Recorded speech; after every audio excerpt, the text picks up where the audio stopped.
Have you ever wondered why Black Americans vote so heavily Democratic? And today we're going to talk about it. If you like stories like this, you can find more stories like this at OneMikeHistory.com. If you'd like to support the channel, you can do so on my Buy Me Coffee Patreon page in the description below. But without further ado, let's get started. Well, from 1877 to 1960, the Democratic Party held a virtually unchallenged grip on the politics of the South in a period known as the Solid South. This control would begin to loosen as the Democratic Party would gradually shift its position on Black civil rights. 1964 to 1994, the South underwent a gradual transition from the Democratic Party to a Republican stronghold. Democrats and Republicans in the past were not as ideologically unified as they appear today. There was a time when there were conservative Democrats, especially in the South, and liberal Republicans. During the 1930s, Franklin Roosevelt created the New Deal coalition in its efforts to combat the Great Depression, unifying labor unions, rural Southerners, and different minority groups under a collective force to support his agenda.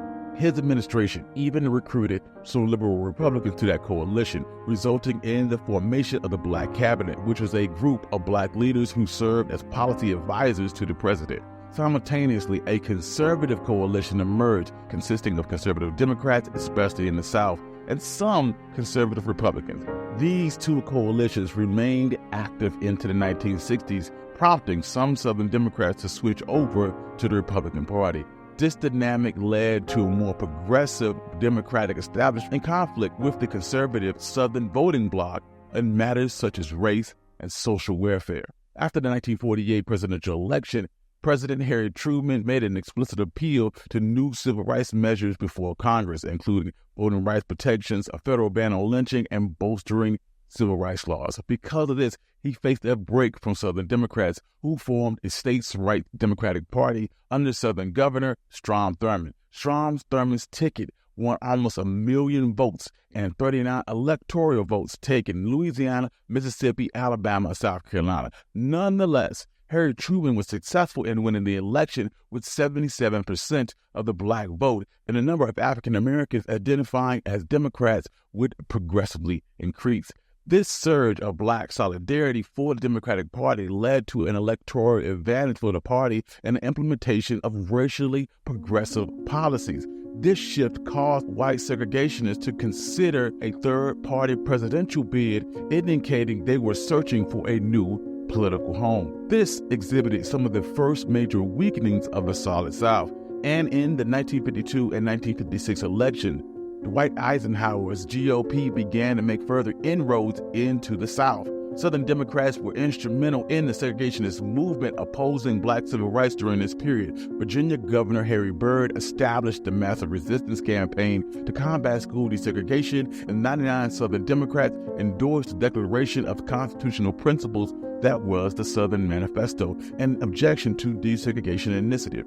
Strom Thurmond ran an individual filibuster of the 1957 Civil Rights Act, which lasted over 24 hours, and notable segregationist figures such as George Wallace of Alabama and Ross Barnett were both Southern governors. During the 1960 election, Richard Nixon and John F. Kennedy had similar perspectives on civil rights. Nixon garnered almost a third of the African American vote, but it's important to realize that majority of African Americans resided in the South, where they could not exercise their right to vote.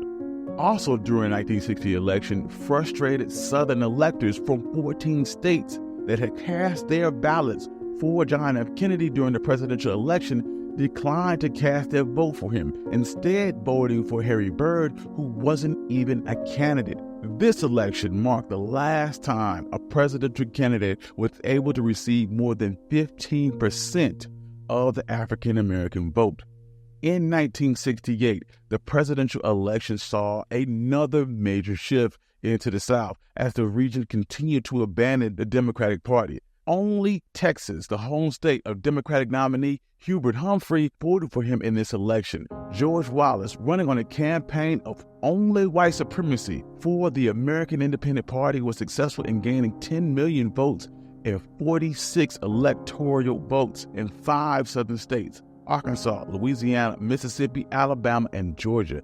After 1968, the South would continue to support Republican candidates, voting for Richard Nixon in 1972, Ronald Reagan in 1980 and 1984, and Bush in 1988. Meanwhile, African Americans were already heavily voting for Democrats. At no point after 1936 did a Republican candidate get more than 45% of the black vote. The GOP would then employ the Southern strategy to capitalize on racial tensions and gain a crucial foothold in the South. This strategy, developed by political strategist Kevin Phillips and implemented in Richard Nixon's election campaign in 1968 and 1972. See, in 1965, the enfranchisement of black voters in the South and the strong support of the Democratic Party caused conservative white Southerners to lean even further towards the Republican Party. Additionally, the party began to use coded language such as law and order and states' rights to target conservative white Southerners who were resentful of the racial integration and fearful of urban unrest. Despite this, many Southern Democrats still won state and congressional elections, most significantly less dramatic election for governor in Georgia in 1966. However, the progressive and multiracial Democratic Party establishment, coupled with the successes of Richard Nixon and Ronald Reagan's administration, gradually moved conservative politicians in the South more towards the Republican Party. This all culminated in the Republican Revolution in 1994, when the South became a firmly Republican region.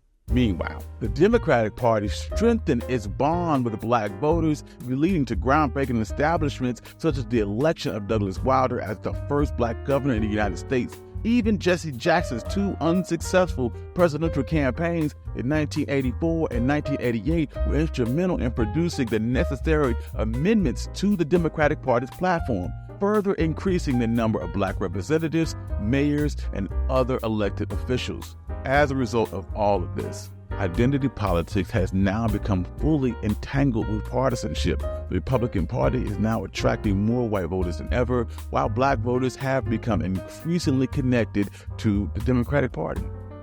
Thank you. This has been One Mike Black History.